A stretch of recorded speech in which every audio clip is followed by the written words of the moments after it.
ओम शांति। कैसे एक छोटा सा मंत्र एक भिखारी को व्यापारी बना दिया। सुनेंगे कहानी तो कितना अच्छा लगेगा आप सभी को, और कितना सुलझा हुआ यह कहानी है। बहुत सरल विधि भी है, युक्ति भी है। कर्मों में बिल्कुल कोई कठिनाई नहीं।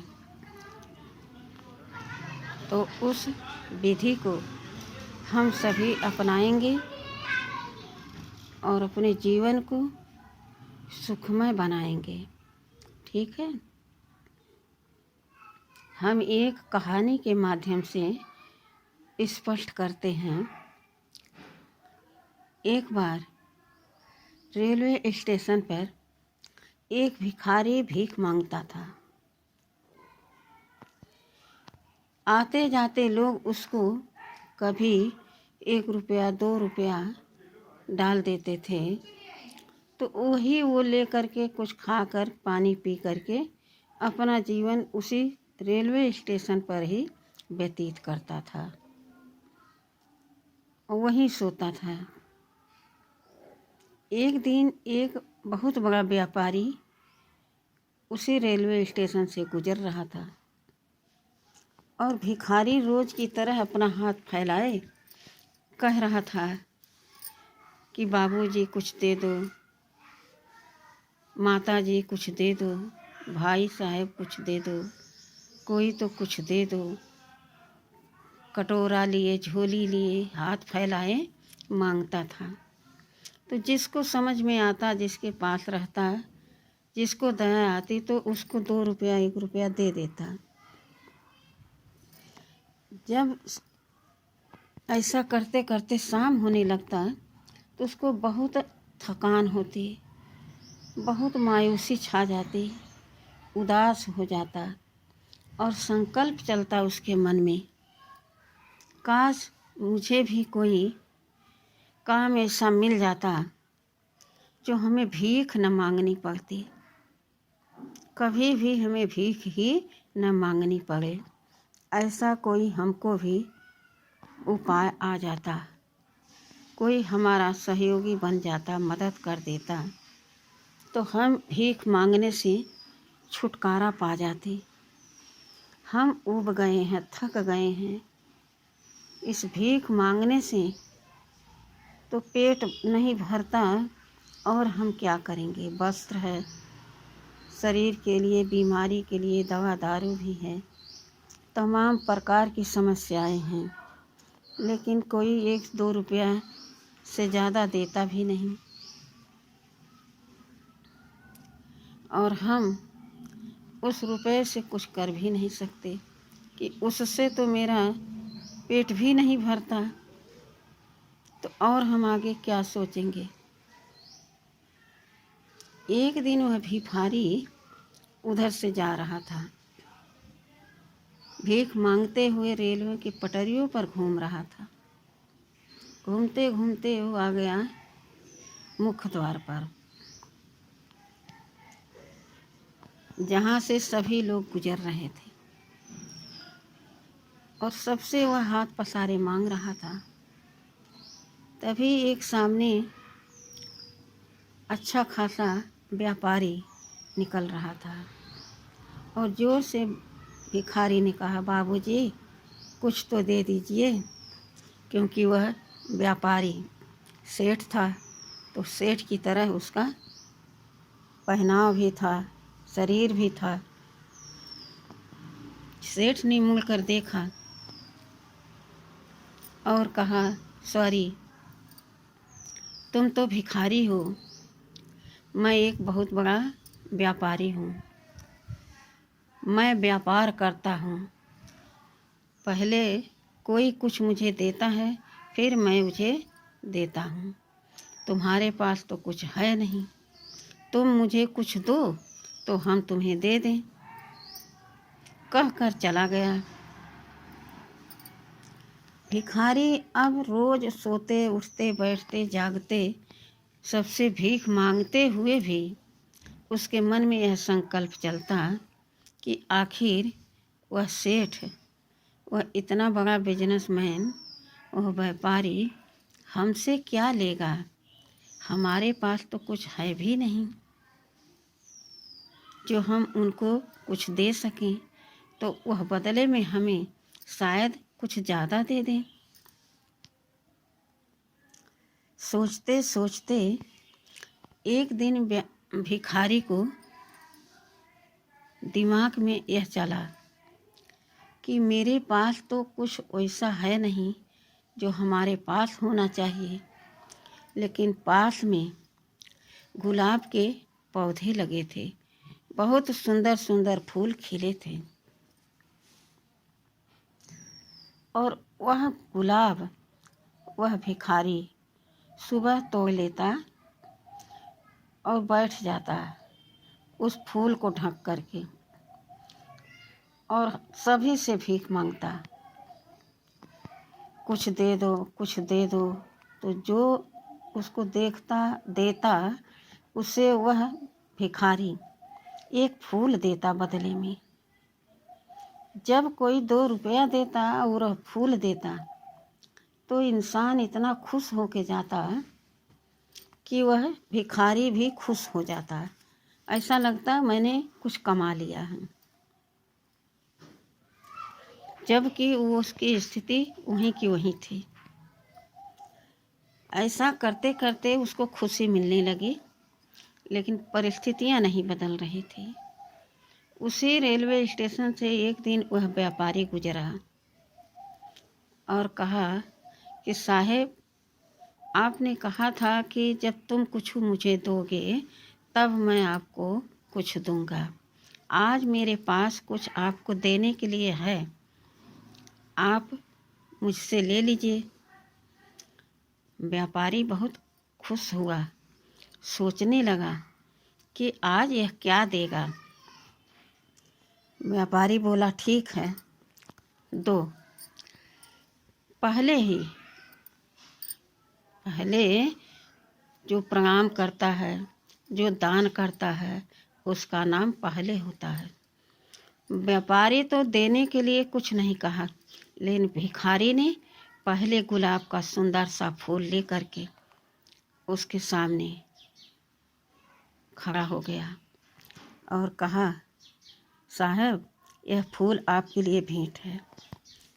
व्यापारी बहुत खुश हुआ और उसको कुछ ज़्यादा पैसा दे दिया और चला गया। कुछ समय बाद व्यापारी से वह भिखारी फिर मिला उसी रेलवे स्टेशन पर। वह गुलाब का फूल तोड़ता और एक जगह दुकान लगा लेता और वह एक फूल सबको बेचता, 2 रुपये में, 5 रुपये में, जैसा छोटा बड़ा फूल होता। समझ लो कि वह एक बिजनेसमैन बन गया, और रुचि जिसको होती वह एक फूल खरीद लेता, बोलता 1 रुपया में, 2 रुपया में, ऐसे लेता तो खरीद लेते लोग। जब सेठ उस रेलवे स्टेशन से गुजर रहा था तब तक वह भिखारी भरपूर कमा के खाने लायक हो गया था, कपड़े लत्ते उसके अच्छे हो गए थे, मानसिकता उसकी श्रेष्ठता में बदल गई थी कि अब मैं भिखारी नहीं, एक व्यापारी हूँ। उस दिन भिखारी ने जब देखा सेठ जी को, जोर से आवाज़ लगाई और कहा, साहब, पहचाना मुझे? व्यापारी ने कहा, नहीं। भिखारी ने कहा, साहब, गौर से देखिए ना, आपने हमें कई बार देखा है इसी रेलवे स्टेशन पर। व्यापारी ने कहा, हमने नहीं पहचाना भाई, आप कौन हो, हमको कैसे जानते हो, तुम ही परिचय दे दो। भिखारी ने कहा, अरे साहब, मैं वही भिखारी हूँ जो आपने कहा था कि मैं बहुत बड़ा व्यापारी हूँ, मुझे कुछ देता है कोई तब मैं उसको कुछ देता हूँ। तो मैं सोचता रहा। एक दिन हमने आपको एक गुलाब का फूल दिया था, बदले में आपने हमको बहुत काफ़ी पैसा दिए थे। व्यापारी ने सर से ऊपर तक देखा, पाँव से सर तक देखा और कहा, वाह भाई, आप तो भिखारी से अब सचमुच व्यापारी बन गए हैं। अब आप मेरे दोस्त हैं और हमने तो पहले ही आपसे वरदान दे दिया था, कह दिया था कि आप भिखारी हो तो हम आपको कुछ नहीं देते। अगर तुम कुछ मुझे दोगे तो मैं तुम्हें कुछ दूंगा। तो आपने मुझे फूल दिया और मैंने बदले में पैसे के साथ आशीर्वाद भी दिया, वरदान भी दिया, और तुम अपने आप को बदल गए, खुद बदल गए, आपकी सोच बदल गई, कर्म बदल गए। तो आप भी एक बहुत बड़े बिजनेसमैन हो गए हो। भले छोटा बिजनेस है, लेकिन अब आप भिखारी नहीं हो। भिखारी को बहुत खुशी हुई, संतुष्टि हुई उस व्यापारी के बोल से, उसकी मदद से। कहने लगा भिखारी, अरे साहब, यह तो आपकी आशीर्वाद से, कृपा से और आपकी मदद से हम आज भिखारी से व्यापारी बन गए हैं। तो सचमुच इस संगम युग पर हमारे परमपिता परमात्मा इसीलिए तो आए हैं कि हम 2 युग से भिखारी बन गए, मांगते आ रहे हैं, मेरी सारी विपत्ति दूर करो, दुख दूर करो, सुख दो, दुख हरो, एक बच्चा दो, धन दो, अच्छा रिश्ता दो। हर तरह से हम मांगते आए, क्या बन गए? भिखारी। लेकिन आज स्वयं परमपिता परमात्मा शिव बाबा हमारे सम्मुख आ गए हैं और कह रहे हैं, बच्चे, तुम मेरे लाडले बच्चे हो, तुम मांगना बंद करो, अपना अधिकार लो हक से।